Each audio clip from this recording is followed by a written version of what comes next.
പ്രധാനപ്പെട്ട ഒരു വാർത്ത വരുന്നു. ബാങ്ക് വായ്പാ തട്ടിപ്പ് കേസിൽ ഹീര കൺസ്ട്രക്ഷൻസ് ഉടമ അബ്ദുൾ റഷീദിന്റെ ജാമ്യാപേക്ഷ ഹൈക്കോടതി തള്ളി. ഇ.ഡി കേസിലാണ് ഹൈക്കോടതിയുടെ നടപടി. 80 ദിവസമായി ജയിലിൽ തുടരുകയാണ് അബ്ദുൾ റഷീദ്. ശ്രീകാന്ത് ചേരുന്നുണ്ട് വിവരങ്ങളുമായി. ശ്രീകാന്ത്, ഈ ജാമ്യാപേക്ഷ തള്ളിയപ്പോൾ എന്തെല്ലാം കാര്യങ്ങളാണ് കോടതി ഇതിനു കാരണമായി പറയുന്നത്?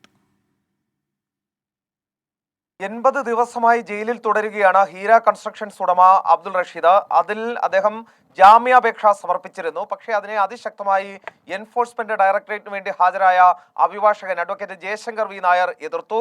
ഈ ഘട്ടത്തിൽ പ്രതിക്ക് ജാമ്യം നൽകുന്നത് കേസ് അട്ടിമറിക്കാൻ സാധ്യതയുണ്ട്, അതോടൊപ്പം സാക്ഷികളെ സ്വാധീനിക്കും എന്നതടക്കമുള്ള ആക്ഷേപങ്ങൾ ഉയർത്തി. അന്വേഷണം പുരോഗമിക്കുന്നതേയുള്ളൂ എന്നും അഡ്വക്കേറ്റ് ജയശങ്കർ വി നായർ കോടതിയെ അറിയിക്കുകയുണ്ടായി. തുടർന്നാണ് കോടതി ഈ ജാമ്യാപേക്ഷ തള്ളിയത്. നേരത്തെ ബാങ്ക് വായ്പാ തട്ടിപ്പ് കേസുമായി ബന്ധപ്പെട്ടാണ് ഇയാൾക്കെതിരെ കേസ് രജിസ്റ്റർ ചെയ്യുന്ന സാഹചര്യം ഉണ്ടായത്. ആദ്യം തിരുവനന്തപുരം മ്യൂസിയം പോലീസ് രജിസ്റ്റർ ചെയ്ത കേസിൽ CBI അടക്കം അന്വേഷണം നടത്തിയിരുന്നു.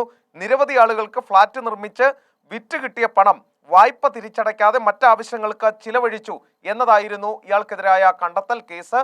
ഇതിന്റെ അടിസ്ഥാനത്തിൽ ED കണ്ടുകെട്ടൽ നടപടിയടക്കം നടത്തിയിരുന്നു. തുടർന്നാണ് അറസ്റ്റിലേക്ക് കാര്യങ്ങൾ നീങ്ങിയത്. ശരി. ഹീര കൺസ്ട്രക്ഷൻസ് ഉടമ അബ്ദുൾ റഷീദിന്റെ ജാമ്യാപേക്ഷ ഹൈക്കോടതി തള്ളി. 80 ദിവസങ്ങളായി ജയിലിൽ തുടരുകയാണ്.